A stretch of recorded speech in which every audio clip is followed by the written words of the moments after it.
Hello दोस्तों, स्वागत है आपका अपने यूट्यूब चैनल पर। आज हम 16 और 17 अक्टूबर के एसएससी एमटीएस के इंग्लिश के सभी क्वेश्चनों को लेकर आए हैं, जिसमें सिनोनिम्स, एंटोनिम्स, वन वर्ड, मिसस्पेल और ईडियम्स आदि हैं। जितने भी क्वेश्चन मिल चुके हैं सबको लेकर आए हैं या ठीक है।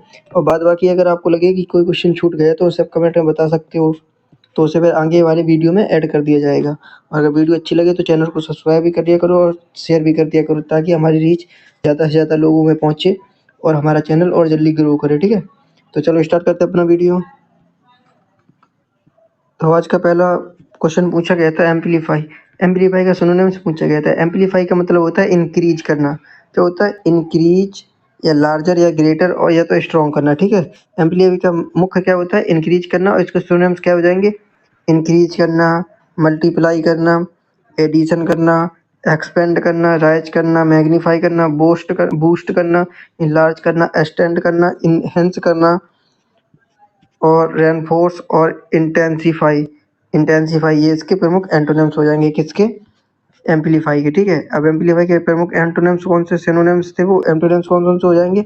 अब एम्पलीफाई के एंटोनिम्स हो जाएंगे शॉर्टन, एवरेज, एब्री एब्रीवेट, मिनीफाई, कंप्रेस करना, कंडेंस करना, deescalate, constrict, contract, cutback और शॉर्टन और कंडेंस ऑन समराइज ये इसके प्रमुख सिनोनिम्स एंटोनिम्स हो जाएंगे। किसके? एम्पलीफाई के। ठीक है, शॉर्टन कम करना, एवरेज माने कम करना, एब्रिगेशन मिनीफाई मिनिमम करना, कंप्रेस करना दबाना मतलब दबाना कम करना इसके, और डी एस्केलेट मतलब डिक्रीज करना। ठीक है, अगला देखते हैं। नेक्स्ट क्वेश्चन था फ्लक्चुएट। फ्लक्चुएट का मतलब क्या होता है? फ्लक्चुएट का मतलब होता है मीन टू चेंज फ्रिक्वेंटली। ऐसी चीज जो अपना रूप हमेशा बदलते हैं, जो फ्लेक्सिबल हो। फ्लेक्सिबल से फ्लक्चुएट बना है। फ्लक्चुएट का मतलब होता है मीन टू चेंज फ्रिक्वेंटली, जो जो जो अपने आप में चेंजेबल हो। ठीक है, जो ऑक्सीलेट करती रहे। ऑक्सीलेट, स्वे, स्विंग, अंडुलेट, वाइब्रेट, वेवर और बेसिलेट ये इसके सिनोनिम्स हो जाएंगे। किसके? ये फ्लक्चुएट के। ठीक है, अब फ्लक्चुएट के एंटोनिम्स क्या हो जाएंगे? फ्लक्चुएट के एंटोनिम्स हो जाएंगे constant, certain, steady, stable, unchanging, predictable, variable, stationary, unchangeable ये इसके एंटोनिम्स हो जाएंगे। किसके? इसी के, फ्लक्चुएट के। ठीक है, अगला देखते हैं। नेक्स्ट क्वेश्चन था इंडेफिनेट। इंडेफिनेट का सिनोनिम्स या एंटोनिम्स जो भी पूछा गया हो, ये तो पता नहीं क्या पूछा गया, लेकिन इंडेफिनेट वर्ड पूछा गया था। ठीक है, तो इंडेफिनेट के दो मतलब होते हैं। एक तो इंडेफिनेट का मतलब होता है अनक्लियर, अनक्लियर, और एक होता है इनफाइनाइट। जो इनफाइनाइट होगा जो या जो एंडलेस होगा वो अनक्लियर ही होगा। ये दोनों रिलेटेबल हैं आपस में। तो इसके पहले के हिसाब से देखते हैं। पहला तो होता है इनफाइनाइट। इनफाइनाइट के हिसाब से इसके सिनोनिम्स हो जाएंगे infinite, endless, unlimited, limitless, vast, boundless और इमेजरेबल और लिमिटेबल। ठीक है, और दूसरे अनक्लियर ऑब्सक्योर के हिसाब से इसका हो जाएगा अनसर्टेन, जनरल, बेग। बेग होता है, ये इंपॉर्टेंट वर्ड है vague. Unclear, unsettled, loss, loose होता है ढीला, जो क्लियर ना हो वो ढीला ही होगा। ठीक है, अनलिमिटेड, एक्सवाइज, इनडेटरीमेंट, डिटरमाइंड माना तो जो डिटरमाइंड माना होता है जो पक्का हो, और इनडिटरमाइंड माना जो अपने बात का पक्का ना हो, जो अनक्लियर हो। ठीक है, इम्प्रेसाइज ये जो हो जाएंगे प्रमुख सिनोनिम्स। कौन? दो होते हैं ना, ये हो जाएगा अनसर्टेन के हिसाब से, ये हो जाएगा अनसर्टेन के हिसाब से, अनक्लियर को ये हो जाएगा सुनो इनडेफिनिट के हिसाब से। ठीक है, अब इनडेफिनेट का क्या होगा एंटोनिम्स? इनडेफिनेट का एंटोनिम्स होगा definite, finite, limited, confined, bounded, measurable, ये शब्द बोल नहीं पा रहे हैं अभी, तो इसे आप पढ़ लेना। जो restricted, definite, limit, finite, limited, confined और मेजरेबल, बाउंडेड ये इसके प्रमुख एंटोनिम्स हो जाएंगे। ठीक है, नेक्स्ट क्वेश्चन देखते हैं। नेक्स्ट क्वेश्चन पूछा गया था बेग शब्द पूछा गया था। बेग का मतलब अभी आगे बता ही चुके हैं। बेग का मतलब होता है अनक्लियर। ठीक है, तो बेग के सिनोनिम्स क्या हो जाएंगे? Unclear, ambiguous, fuzzy, cryptic. जो है ना क्रिप्टिक होता है वो अनक्लियर होता है। ठीक है, क्रिप्टिक मैटर होता है। Indefinite, confusion, obscure, inexplicit, enigmatic and nebulous. ठीक है, न्यूबल्स। तो इसके इंपोर्टेंट कौन से हो जाएंगे? तो इसके इंपोर्टेंट हो जाएंगे क्रिप्टिक, ऑब्सक्योर, इनिग्मेटिक, एम्बिगुअस। एम्बिगुअस ये वन वर्ड सब्स्टिट्यूशन में आता है। ठीक है, ऐसी चीजों के लिए ना हो उसे क्या कहेंगे? बेक। और एक बेक से रिलेटेड एक और शब्द होता है जिसे हम कहते हैं बोक, BOGUE, बोक या बोगस या जो भी कह लो तुम। ठीक है, इसका मतलब होता है पॉपुलर, फैशन से। बोक का मतलब होता है फैशन से। और BAG, देखो दो शब्द हो गए, एक तो हो गए BAGUE, बेक का मतलब होता है अनक्लियर, जो क्लियर ना हो। ठीक है, और बोग BUGUE, यहाँ पे ए होता है, यहाँ पे ओ होता है। इसका मतलब होता है फैशन, फैसिनेट। इसका मतलब होता है फैसिनेट, यानी जो पॉपुलर हो, फैशनेबल हो, फेवराइट हो, हैपनिंग हो, हॉट हो, बोगियस हो, फेडिशियस हो, डिजायरेबल हो। ये उसके के बोक के सिनोनिम्स। ठीक है, और बेक, बोक के क्या हो गए? बोक के हो गए पॉपुलर, इन फैशनेबल, फेवराइटेबल, हैपन। और बेक के हो गए ऑब्सक्योर, अनक्लियर, इनिग्मेटिक। ठीक है, अगला देखते हैं। अगला वर्ड पूछा गया था virtuous, BIRTU, BIRTUOUS, virtuous. Virtuous का मतलब होता है जो हॉनरेबल हो, जो रिस्पेक्टफुल हो। क्या होता है इसका मतलब? इसका मतलब होता है रिस्पेक्टफुल। तो वर्चू का सिनोनिम्स क्या हो जाएगा? वर्चू का सिनोनिम्स हो जाएगा ऑनरेबल, जो एथिकल हो, जो ऑनेस्ट हो, जो नाइस हो। जो रिस्पेक्टफुल होगा वो ऑनेस्ट होगा ही। ठीक है, जो नाइस हो, जो ट्रू हो, जो गुड हो, जो मोरल हो, जो नोबल हो, जो डिसेंट हो, और जो राइट का, राइट से बंधा है, राइट रिटियस। ठीक है, तो वर्चू के प्रमुख कौन कौन से होंगे? प्रमुख हो जाएंगे इथिकल, डिसेंट, नोबल और मोरल। ये इसके इंपॉर्टेंट हो जाएंगे। ठीक है, वर्चू के। और वर्चू के एंटोनिम्स क्या हो जाएंगे? वर्चू के एंटोनिम्स हो जाएंगे विक्ट हो, जो ईवल हो, जो सिंपल हो, जो इमोरल हो, जो बैड हो, जो डिस डिसऑनरेबल हो, जो डिसऑनेस्ट हो, जो करप्ट हो। ठीक है, तो इसके इंपॉर्टेंट क्या हो जाएंगे? ईवल है, इमोरल है और सिंफुल है। ठीक है, इसके एंटोनिम्स हो जाएंगे। नेक्स्ट क्वेश्चन पूछा गया था beneficial, BENEFICIAL, beneficial, BENEFICAL, beneficial. Beneficial का मतलब होता है जो चीज़ लाभकारी हो, जो चीज़ लाभकारी होगी उसे बेनिफिशियल कहा जाता है। तो इसके सिनोनिम्स क्या हो जाएंगे?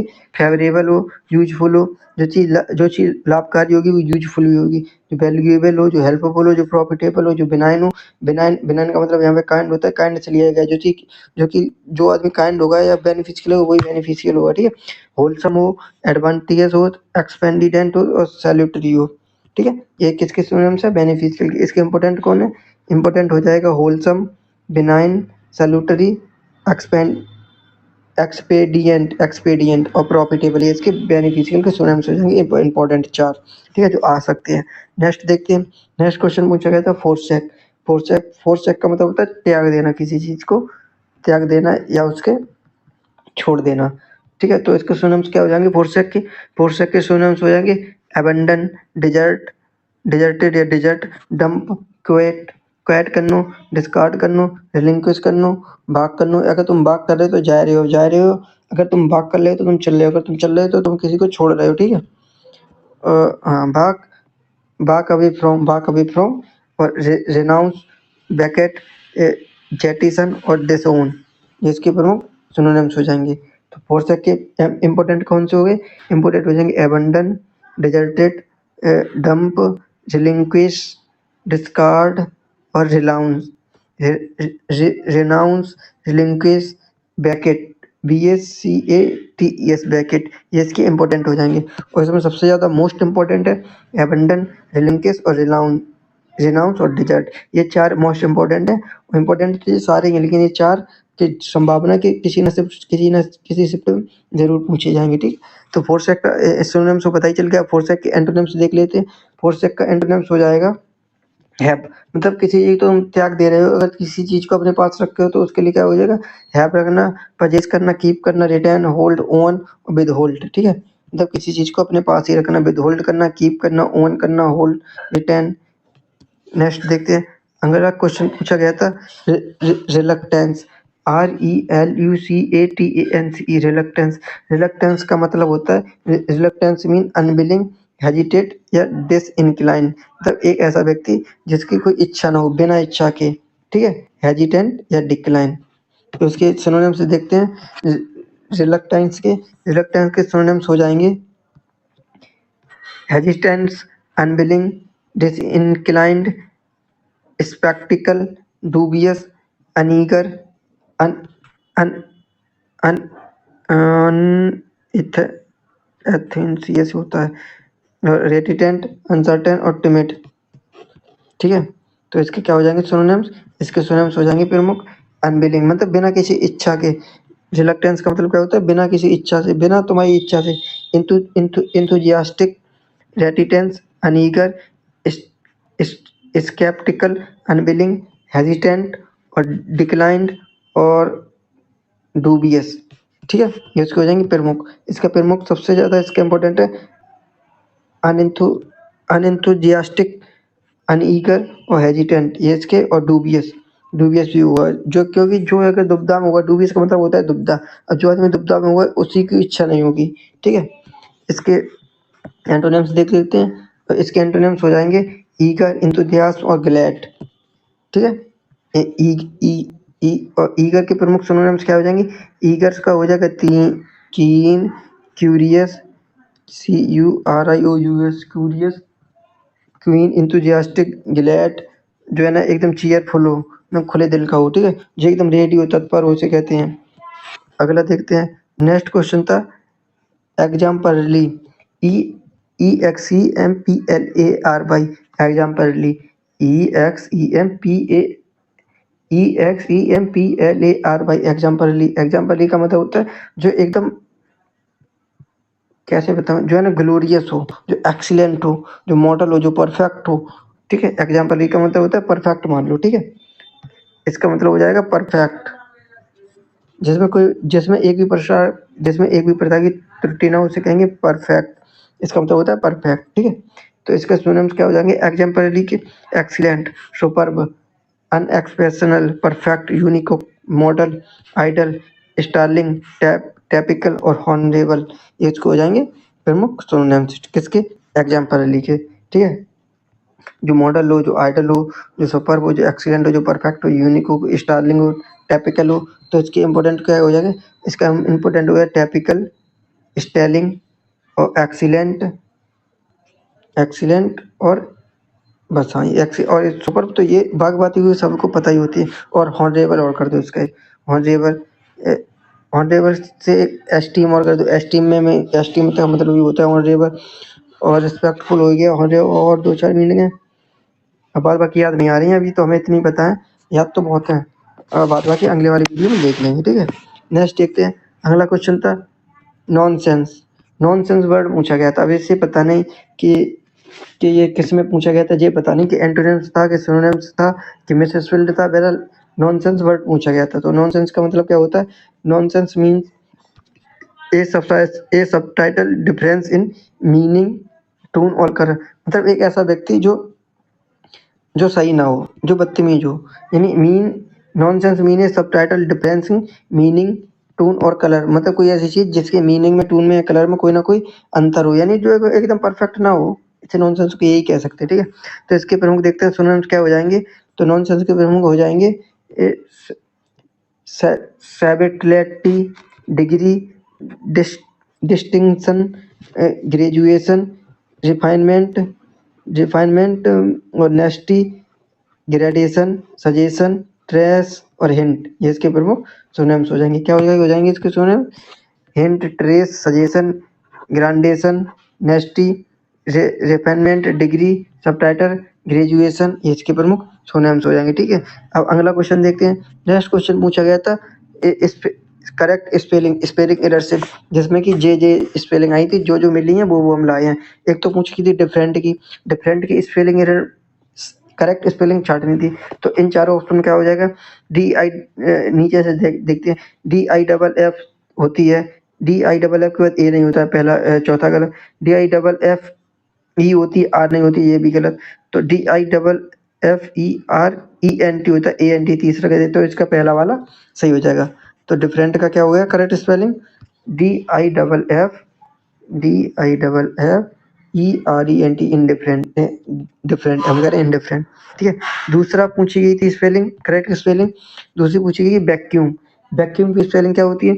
BACUM नहीं, BAQUM ये भी नहीं, BACOUM ये भी नहीं, तो BACU यानी डबल यू होती है वैक्यूम में, ठीक है, तो होती है BACUM वैक्यूम, ठीक है। वैक्यूम का मतलब होता है जिसमें खाली जगह हो, ठीक है। तो इसका हो जाएगा दूसरा वॉइड। वैक्यूम के सिनोनिम्स क्या हो जाएंगे? वॉइड, नथिंगनेस, वैकुटी, एम्प्टीनेस, जो फ्री हो, जो स्पेस हो, जिसमें गैप हो, एक्सजॉन्सन हो, जो वैकेंसी हो, BACNCY वैकेंसी। वैकेंसी मतलब क्या होता है? जो खाली जगह हो, एक्सजॉन्सन हो, गैप हो, स्पेस हो, फ्री हो, नथिंगनेस हो, वॉइड हो, ठीक है। ये इसके प्रमुख सिनोनिम्स हो जाएंगे वैक्यूम के। वैक्यूम का मतलब होता है, वैक्यूम का मुख्य मतलब होता है एम्प्टी, EMPETY एम्प्टी, ठीक है। इसका मतलब खाली होता है। नेक्स्ट देखते हैं, अगली मीटिंग पूछी गई थी जो ये मोस्ट इम्पोर्टेंट मीटिंग है, ये आगे आने वाले चैप्टर में भी रिपीट होगी, क्योंकि कमेटी ऐसा वर्ड है, कमेटी में सी होता है, सी और ओ होता है सिंगल सिंगल, डबल एम होता है, ठीक है, डबल टी होता है और डबल ई होता है, ये इसकी होती है। तीन चीजें डबल डबल होती हैं, क्या? डबल एम, डबल टी और डबल ई। अब देख लो, इसमें डबल एम है, इसमें डबल टी है, इसमें डबल टी है, डबल एम नहीं है, ये भी नहीं, ये भी नहीं, ये तीसरा वाला सही हो जाएगा।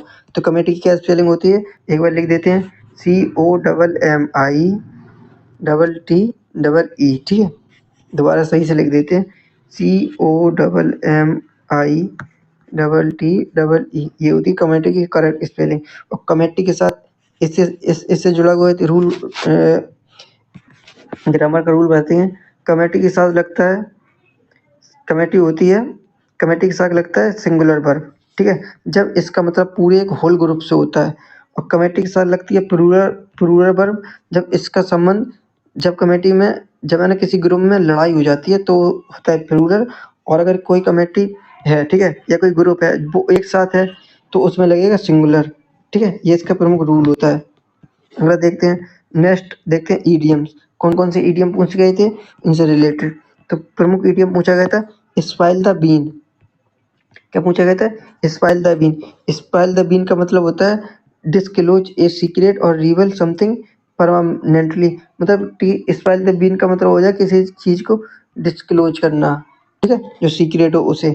स्पाइल द बीन का क्या मतलब हो गया? स्पाइल द बीन का मतलब हो गया रिवील करना, रीओपन करना, ठीक है, डिस्क्लोज करना, ये हो गए इसके प्रमुख सिनोनिम्स। स्पाइल द बीन का मतलब होता है रिवील या डिस्क्लोज। नेक्स्ट देखते हैं, नेक्स्ट पूछा गया था, reveal the secret, reveal the secret या let the cat out of the bag. इन दोनों का मतलब भी सेम ही होता है, रिवील द सीक्रेट या तो let the cat out of the bag. मतलब कोई तुम्हारा छुपा हुआ चीज है, उसे तुमने बाहर कर दिया, यानी खोल दिया, तो मतलब तुमने उसे डिस्क्लोज कर दिया। और let the cat out of the bag का मतलब होता है, मतलब तुमने अपने बैग से बिल्ली निकाल दी, तुमने अपने बैग में जो, तुमने अपने दिमाग में बिल्ली लुपी जो बात थी, छुपा के रखी थी बातें, उसे तुमने बाहर कर दिया, तो उसे हो गया, मतलब अपनी किसी को सीक्रेट बता देना, यानी सीक्रेट, डिस्क्लोज द सीक्रेट भी कर सकते हैं। तो इन तीनों का मतलब एक ही है, और ये तीनों पूछे गए थे अलग अलग शिफ्ट में, ठीक है। कौन कौन से? Spill the bean, reveal the secret, या तो let the cat out of the bag. ये तीनों का मतलब क्या है? तीनों का मतलब है डिस्क्लोज द सीक्रेट और समथिंग, ठीक है। नेक्स्ट देखते हैं, अगला क्वेश्चन था out of the blue. Out of the blue, out of the blue का मतलब होता है अनएक्सपेक्टेड, मतलब जिसकी तुम्हें संभावना हो ऐसी चीज हो जाए, उसे कहेंगे अनएक्सपेक्टेड या विदाउट वार्निंग। मतलब ऐसी चीज जो हो अचानक घट जाए, जिसकी तुम्हें कोई भी वार्निंग ना दी जा सके, और जिसका तुमने कोई भी आशा ना की हो कि ऐसा हो जाएगा। जैसे तुम अभी सो रहे हो और तुम्हें जैसे कि तुम सड़क पे चल रहे हो, ठीक है, एक उदाहरण ले लो हिंदी में। जैसे तुम सड़क पे चल रहे हो, अब तुम्हें ये एक्सपेक्ट नहीं कि तुम्हें आगे जाके 50,000 की गड्डी मिल जाए। अगर तुम्हें 50,000 की गड्डी मिल गई, तो वो हो जाएगा आउट ऑफ द ब्लू, मतलब जिसकी तुम्हें संभावना नहीं थी वो मिल गया, ठीक है। अगला क्वेश्चन था रैनिंग कैट एंड डॉग। मतलब रैनिंग कैट एट डॉग का मतलब होता है रैंस हैविली। क्या मतलब होता है इसका? इसका मतलब एकदम धुआंधार वर्षा होना। क्या मतलब होता है? धुआंधार वर्षा होना। धुआंधार का मतलब बहुत मूसलधार बारिश, जैसे शुद्ध हिंदी में कहते हैं क्या? मूसलधार बारिश। किसे? Raining cat and dogs. ठीक है, नेक्स्ट क्वेश्चन देखते हैं। नेक्स्ट क्वेश्चन था giving piece of the mind, अपने दिमाग का किसी को पीस दे दिया, तो इसका मतलब होता है स्कॉल्ड, किसी को डांटना, फटकारना या तो गुस्सा होना। अगर तुम अपने माइंड का किसी को एक पीस दे दोगे तो उसे तुम अपनी भावनाएं दे दोगे।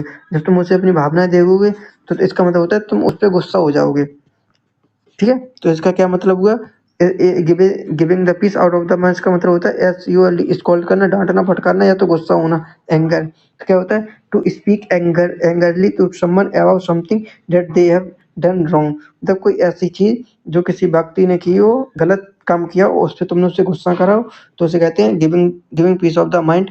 ओवरऑल इसका क्या निकलता है, मतलब इसका निकलता है स्कॉल्ड, किसी चीज को डांटना, giving piece out of the mind. ठीक है, और हमें आज एक वन वर्ड मिल पाया है जो कि पूछा गया था, ए फॉल्स आइडिया और बिलीफ। ए फॉल्स आइडिया और बिलीफ का मतलब होता है फैलेसी, FALLACY, फैलेसी। फैलेसी का मतलब होता है जो तुम्हारे मन में एक फॉल्स, झूठा आइडिया या झूठा बिलीफ है, उसे कहते हैं फैलेसी। ठीक है, तो आज के क्वेश्चन इतने ही थे जितने मिल पाए, जो कि हमने आपको सब करा दिए हैं। और अगर आपको लगे कि कोई क्वेश्चन छूट रहा है जो कि आपको पता है तो आप कमेंट करके बता सकते हैं। ठीक है, और अब बाद बाकी अगर वीडियो अच्छी लगी हो तो चैनल को सब्सक्राइब और शेयर भी कर दो, ताकि हमारी रीच और ज़्यादा से ज़्यादा पहुँचे। बहुत बहुत रिक्वेस्ट है हमारी। ठीक है, क्योंकि अभी हम फेज में हैं। ठीक है, तो थैंक्स फॉर वॉचिंग।